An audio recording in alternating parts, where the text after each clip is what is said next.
Hello friends, in this video I would like to share with you a really easy way of saving brinjal or eggplant seeds. I used this method last year and now again this year, and it works like a dream. This is the eggplant that I grew this season. It had these unique flower trusses and set fruit like cherry tomatoes.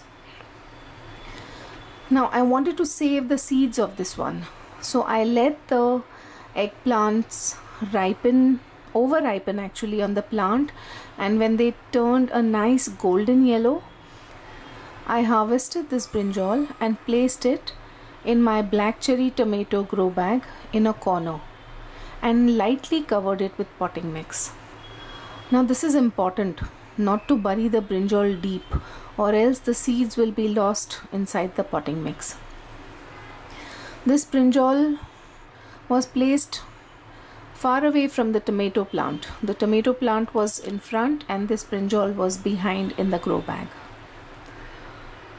After 3 weeks, when I noticed that the brinjal had almost decomposed, I removed it from the grow bag, and this is what was left of the brinjal. Just the skin and the seeds.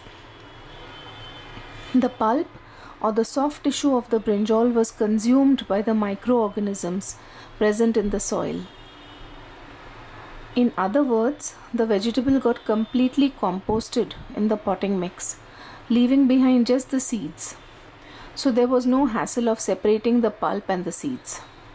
I then washed the seeds in a sieve or a chalni, and I let them dry overnight, and in the morning itself the seeds were nice and dry and separated.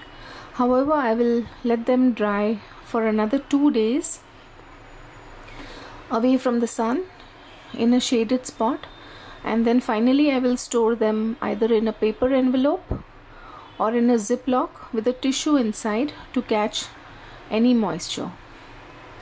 I hope you will try this super easy method of saving brinjal or eggplant seeds. Happy gardening!